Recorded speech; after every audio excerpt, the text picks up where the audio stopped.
বাংলাদেশের ছাত্র আন্দোলনের মুখ ভারতের ভোটার। দক্ষিণ চব্বিশ পরগনার কাকদ্বীপে বাংলাদেশি ভোটারের খোঁজ পাওয়া গিয়েছে। বাংলাদেশে অগাস্ট আন্দোলনের অন্যতম মুখ ছিলেন এই অভিযুক্ত নিউটন দাস। বাংলাদেশের আন্দোলনে নিউটনের যোগ দেওয়ার যে ছবি, সেই ছবি ইতিমধ্যেই ভাইরাল হয়েছে। আর এই নিউটন দাস যে এখানকারও ভোটার তা স্বীকার করে নিয়েছে নিউটনের দাদা। কাকদ্বীপে বাংলাদেশের ভোটারের হদিশ ইতিমধ্যেই পাওয়া গিয়েছে, যিনি এখানকারও অর্থাৎ এদেশেরও ভোটার। বাংলাদেশে অগাস্ট আন্দোলনের অন্যতম মুখ ছিলেন এই অভিযুক্ত নিউটন দাস, যে এদেশেরও ভোটার। বাংলাদেশের আন্দোলনে এই যে নিউটন দাসের ছবি ইতিমধ্যেই ভাইরাল হয়েছে। নিউটনের যোগ দেওয়ার ছবি ভাইরাল, সেই ছবি আপনাদের সামনে রাখবো। অন্যদিকে নিউটন দাস যে বাংলাদেশেরও ভোটার তা স্বীকার করে নিয়েছে নিউটনের দাদা।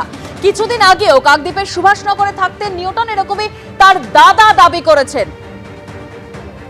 কাকদ্বীপের মহকুমা শাসকের কাছে ইতিমধ্যে অভিযোগও দায়ের হয়েছে।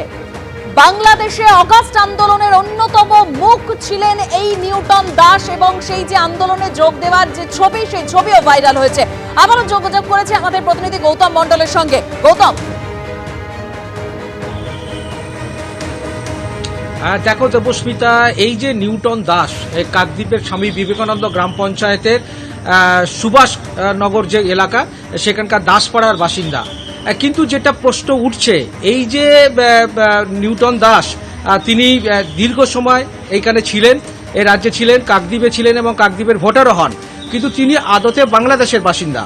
তারপরে তার পরিবারের অন্য অন্য সদস্যরা তারা কাকদ্বীপে থাকতেন, সেই সূত্রে এই কাকদ্বীপে চলে আসেন, এখানে পড়াশোনা করেন এবং তারপরে এখানে ভোটার তালিকায় তার নাম ওঠে। কিন্তু প্রশ্ন হচ্ছে যে তার বাবা মা কেউ এখানকার ভোটার না, কিভাবে সে এখানকার ভোটার হলেন? এবং শুধু ভোটার হলেন না, পরবর্তী সময় তিনি ভোটার পাশাপাশি তিনি এখানকার শাসক দলের ছাত্র সংগঠনের নেতৃত্বের সঙ্গে তার একাধিক ছবি দেখা যাচ্ছে এবং তার সম্পর্ক গড়ে ওঠে। এবং শাসক দলের ছাত্র সংগঠনে যে বিভিন্ন কর্মী সভা, সেখানেও তার ছবি দেখা গেছে, যেটা বিজেপির পক্ষ থেকে ভাইরাল করা হয়েছে। এবং পরবর্তী সময়ে দেখা গেল 21-22 সাল নাগাদ তারপরে আবার নিউটন বাংলাদেশে চলে গেলেন, সেটা জানা যাচ্ছে। এবং বাংলাদেশে চলে যাওয়ার পর সাম্প্রতিককালে গত বছর এই যে কোটা বিরোধী আন্দোলন, বৈষম্য বিরোধী আন্দোলন বাংলাদেশে, সেখানে একদম প্রথম সারির মুখ হিসাবে তাকে বাঁশ লাঠি নিয়ে দেখাই যাচ্ছে এবং সেই আন্দোলনে তাকে নেতৃত্ব দিতে দেখা যাচ্ছে। এখন এই ঘটনা প্রকাশ আসে এবং এটা তার যে ফেসবুক পেজ, সেখানে যে নিউটন দাসের যে ফেসবুক পেজ, সেখানে সেই ছবিগুলো রয়েছে এবং তারপর বিজেপি সেই ছবিগুলো ভাইরাল করে।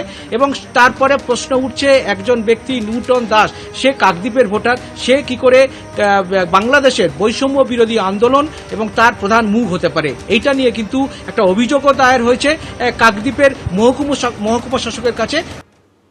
আমি আমার পূর্বপুরুষদের জায়গা সংক্রান্ত বিষয়ের কারণে, যেহেতু আমি ওয়ারিশ হই, 2024 সালে আমাকে একবার বাংলাদেশে আসতে হয়, এসেই আমি জুলাইয়ের বিপ্লবের মুখে পড়ে যাই। ভিডিও বার্তা বিভিন্ন মিডিয়াতে ছড়ানো হয়েছে, যেটা সম্পূর্ণ গুজব। 2014 সাল থেকে আমার কাকদ্বীপের ভোটার, আদার সমস্ত কিছু আছে। এমনকি 2016 সালে আমি কাকদ্বীপের বিধায়ক মন্টুরাম পার্ককে ভোট দিয়েছিলাম, কিন্তু 2017 সালে আমার ভোটার কার্ডটি হারিয়ে যায়। তখন 2018 সালে আমি আবার আমাদের বিধায়কের সহযোগিতা নিয়ে আমি আবার আমার কার্ডটি তুলি। এসেছিল 2000 করোনার পরে এসেছিল, ওদের নামে জায়গা ছিল, ওরা জায়গা ভাগাভাগি করার পরে আর এখানে থাকে না। সে যেহেতু বাংলাদেশের জন্ম, বাংলাদেশে যেহেতু সে বড় হচ্ছে, তো অবশ্যই বাংলাদেশের তো ভোটার হবে। সে ওখানেও ভোটার করেছে, এখানেও ভোটার করেছে, সেটা তো তার একটা ফল না। সে একজন মানুষ তো দুটো দেশের নাগরিকতা হওয়ার তার রাইট নেই।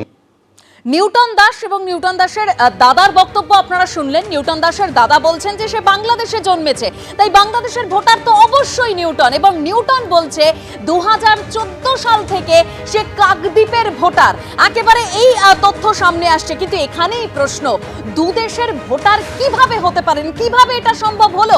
আমি আবারও চলে যাব, আমাদের প্রতিনিধি গৌতম মণ্ডল রয়েছে আমাদের সঙ্গে। গৌতম,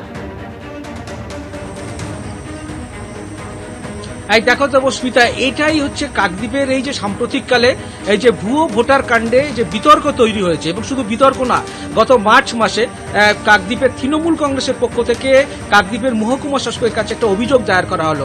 সেখানে কাকদ্বীপের যে 3টে পঞ্চায়েত এলাকার এবং মূলত বাংলাদেশি, তাদের বিরুদ্ধে এই যে একটা অভিযোগ দায়ের হলো যে যারা এসছে তাদের সাসপিসিয়াস ভোটার বা সংশয়ী ভোটার হিসাবে তাদের নাম চিহ্নিত করে এইরকম প্রায় 2,500 থেকে 3,000 নাম মহকুমা শাসকের দপ্তরে জমা পড়লো। যে যাদের ভোটাধিকার নিয়ে, যাদের নাগরিকত্ব নিয়ে সংশয় আছে, সেটা জমা পড়ার পর তারপর তদন্ত শুরু হয় এবং প্রাথমিকভাবে মহকুমা শাসকের কাছে এই অভিযোগ দায়ের হওয়ার পরে তারপর তদন্তে নেবে অ্যাসিস্ট্যান্ট সিস্টেম ম্যানেজার, মহকুমা শাসকের যে অ্যাসিস্ট্যান্ট সিস্টেম ম্যানেজার অরুণ গড়াই, তাকে প্রথমে শোকজ করা হয়, তারপর নির্বাচন কমিশনের দপ্তর থেকে তাকে সাসপেন্ড করা হয় এবং পরবর্তীকালে কাকদ্বীপের মহকুমা শাসক 3 জনের বিরুদ্ধে, এই অরুণ গড়াই সহ নামখানা ব্লকের যে ইলেকশন ওসি এবং ইলেকশন ক্লার্ক, মোট 3 জনের বিরুদ্ধে এফআইআর দায়ের করেন। একেবারে, অর্থাৎ যে বিষয়টা সামনে আসলো, ভুয়ো ভোটারের যে ইয়েটা ছড়িয়েছিল, নাম জড়ানোর যে ছড়িয়েছিল, যে বিষয়টা ছড়িয়েছিল ভুয়ো ভোটার তালিকা, সেখানে কোথাও গিয়ে কাকদ্বীপের এই যে ভোটার নিউটন দাস, তার নাম রয়েছে, সেই প্রসঙ্গ উঠে আসছে।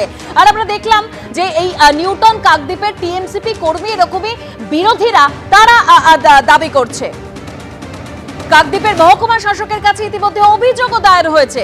তবে এই অভিযুক্ত তৃণমূল ছাত্র পরিষদের সক্রিয় কর্মী ছিলেন, এরকম অভিযোগ করছে বিরোধীরা। স্থানীয় টিএমসিপি নেতা দেবাশিস দাসের সঙ্গেও নিউটনের ছবি ঘিরে ইতিমধ্যেই বিতর্ক তৈরি হয়েছে। যে ছবি কিছুক্ষণ আগে আপনাদের সামনে রেখেছিলেন, দেখতে পাচ্ছেন সেই ছবি। স্থানীয় যে টিএমসিপি নেতা কাকদ্বীপের দেবাশিস দাস, তার সঙ্গে নিউটন দাসের ছবি রয়েছে এবং স্বাভাবিকভাবেই বিতর্ক আরো তুঙ্গে।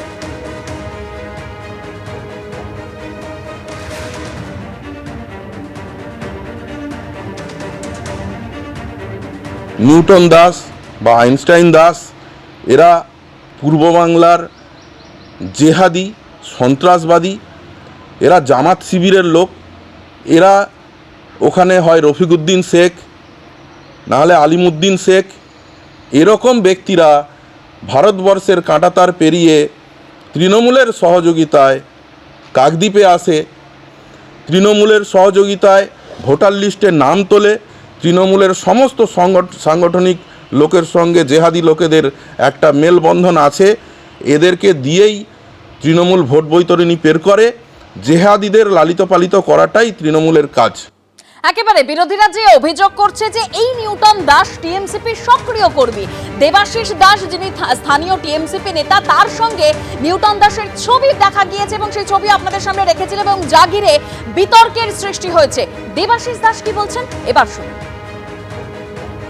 সে 2000 সালে আমার সাথে দেবনগরে পড়তো, তখন কার ভোটার কার্ড হয়েছে কি হয়েছে জানি না। আমার নিজেরই বয়স তখন 10-12 বছর হয়তো। সে সেখানে আমার বন্ধু ছিল। 2022 সালে হঠাৎ দেখা হলো, 21-22 সালে দেখা হলো, তার জন্মদিনে একদিন কেক কাটা হলো। সেখানে সে বাংলাদেশি না পাকিস্তানি না আমেরিকান, এগুলো জেনে আমার কি লাভ আছে? আর আমায় কেন করছে লোক, আমি বুঝতে পারছি না ব্যাপারটা। কেন করতে হবে তৃণমূল ছাত্র পরিষদ? কিছুই করতো না। এখানে ওর দিদির বাড়ি, দাদার বাড়ি সব আছে, ওর নিজের বাড়িটা নিজের নামে রেজিস্ট্রি করা জায়গা জমি ছিল। সে 21 সালে আমাকে একদিন বললো হঠাৎ করে যে বন্ধু আমি জায়গাটা বিক্রি করে দেবো, দিদির বাড়িতে শিফট হবো। তো সেই থ্রুতে আমাকে হঠাৎ দেখা হতে আমার কাছে হেল্পের জন্য এলো।